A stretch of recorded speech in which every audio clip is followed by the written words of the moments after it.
Assalamualaikum warahmatullahi wabarakatuh. Selamat pagi anak-anak dan salam sejahtera untuk kita semua. Bertemu lagi belajar bersama Ustazah Karisma. Di video kali ini kita akan membahas tema 7, subtema 2, pembelajaran 3, 4, dan 5 ilmu pengetahuan sosial dengan judul Peristiwa Kebangsaan seputar Proklamasi Kemerdekaan.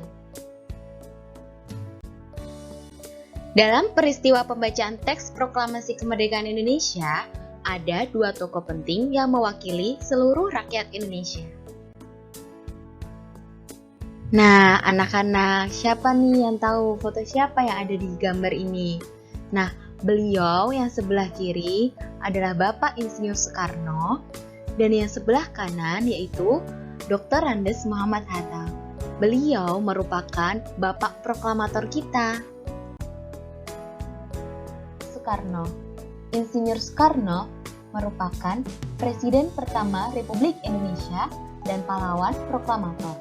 Beliau menjabat menjadi presiden pada tahun 1945 hingga 1967. Insinyur Soekarno lahir di Surabaya, Jawa Timur pada tanggal 6 Juni 1901. Jenjang pendidikannya dimulai dari Indese School di Tulungagung, kemudian di Europe C. La Jeune School di Mojokerto, Jawa Timur, kemudian dilanjutkan di Hogeneburger School di Surabaya, kemudian di Technische Hogere School yang sekarang menjadi Institut Teknologi Bandung atau ITB. Insinyur Soekarno dikenal pandai berpidato dan menguasai beberapa bahasa asing hingga dijuluki sebagai singa podium. Dr. Andes Muhammad Hatta.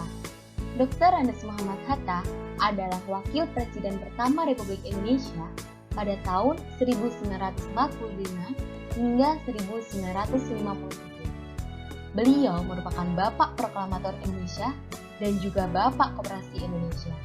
Dr. Andes Muhammad Hatta lahir di Bukit Tinggi, Sumatera Barat pada tanggal 12 Agustus 1902.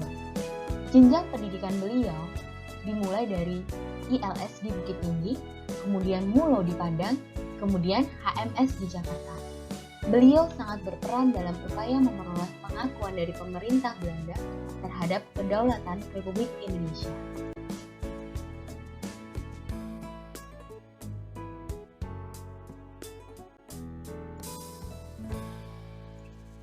Pada tanggal 17 Agustus 1945, Insinyur Soekarno dan Dr. Andes Muhammad Hatta beserta para tokoh lainnya memproklamasikan kemerdekaan Indonesia. Insinyur Soekarno membacakan teks proklamasi kemerdekaan dan Dr. Andes Muhammad Hatta sebagai pendampingnya. Dalam teks proklamasi tercantum nama dan tanda tangan beliau atas nama bangsa Indonesia. Kita akan membahas tentang latar belakang perjuangan mempertahankan kemerdekaan Indonesia. Pada saat itu, pasukan sekutu datang ke Indonesia dengan memboncengi atau membawa serta tentara Nica atau organisasi semi-militer Belanda. Ingat anak-anak, pada saat itu sebelum Indonesia merdeka, Indonesia itu dijajah oleh Jepang, dan Jepang ini sudah menyerah kepada sekutu. Salah satu anggota sekutu itu adalah Belanda. Jadi, setelah Indonesia merdeka, pasukan sekutu itu datang ke Indonesia, mengambil alih kekuasaan di Indonesia dari tangan Jepang. Nah, kedatangannya itu membawa serta tentara Nica, atau disebut tentara Belanda. Belanda ini ingin menguasai kembali Indonesia, sehingga terjadilah pertempuran mempertahankan kemerdekaan Indonesia.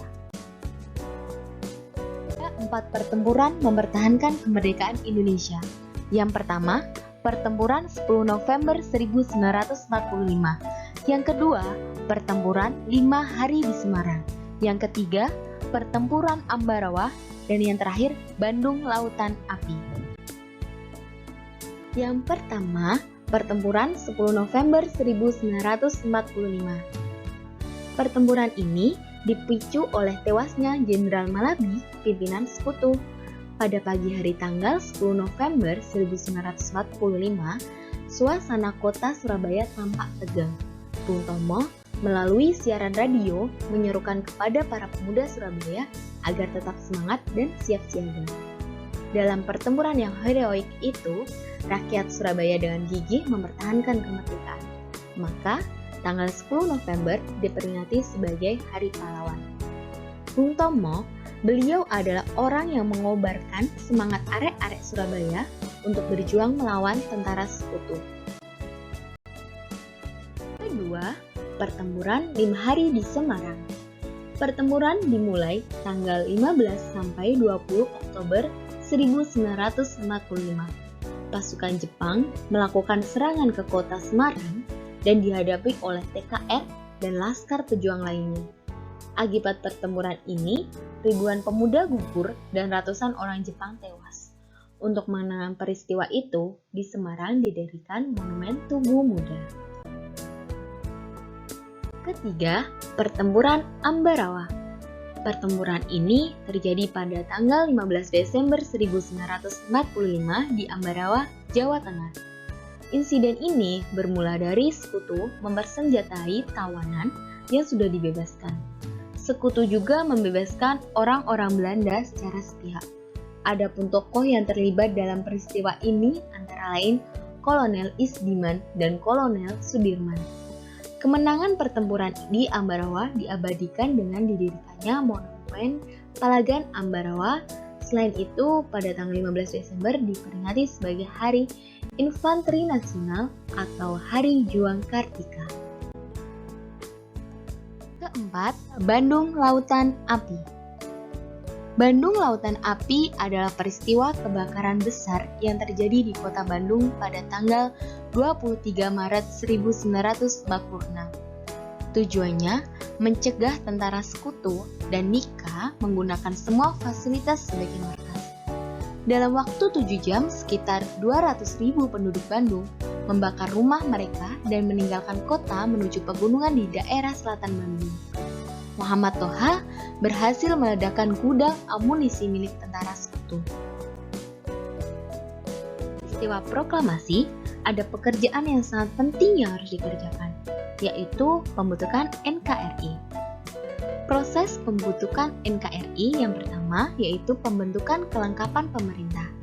Yang kedua, pembentukan Komite Nasional Indonesia. Yang ketiga, pembuatan alat kelengkapan keamanan negara.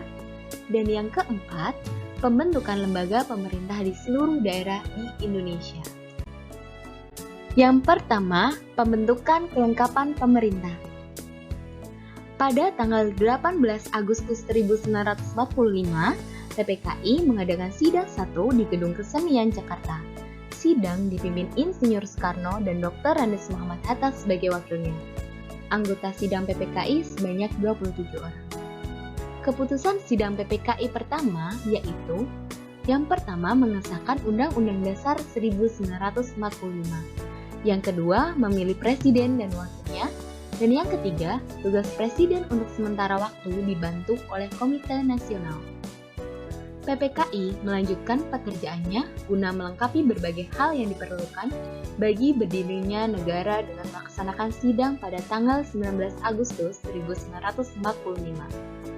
Keputusan sidang PPKI kedua yaitu menetapkan 12 kementerian yang membantu tugas presiden dalam pemerintah. Yang kedua, membagi wilayah Republik Indonesia menjadi 8 provinsi.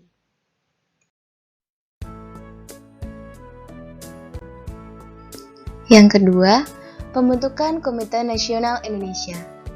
PPKI kembali mengadakan sidang pada tanggal 22 Agustus 1945 yang memiliki agenda pokok tentang rencana pembentukan Komite Nasional dan Badan Keamanan Rakyat. Komite Nasional dibentuk di seluruh Indonesia dan berpusat di Jakarta. Yang ketiga, pembuatan alat kelengkapan keamanan negara. Dalam rapat pleno PPKI pada tanggal 22 Agustus 1945, diputuskan pembentukan BKR atau Badan Keamanan Rakyat. perkembangan situasi negara makin membahayakan.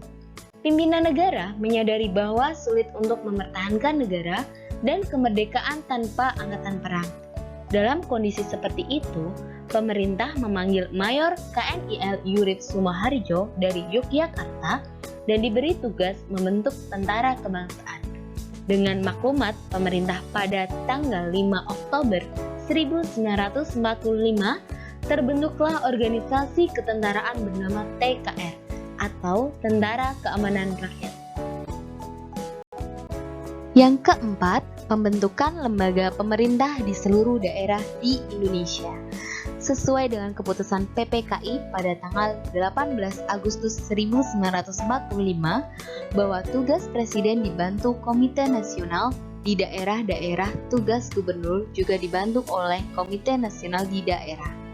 Pembentukan Komite Nasional di Indonesia, daerah yang ada di tiap-tiap provinsi merupakan lembaga yang akan berfungsi sebagai Dewan Perwakilan Rakyat Daerah sebelum diadakan pemilihan umum.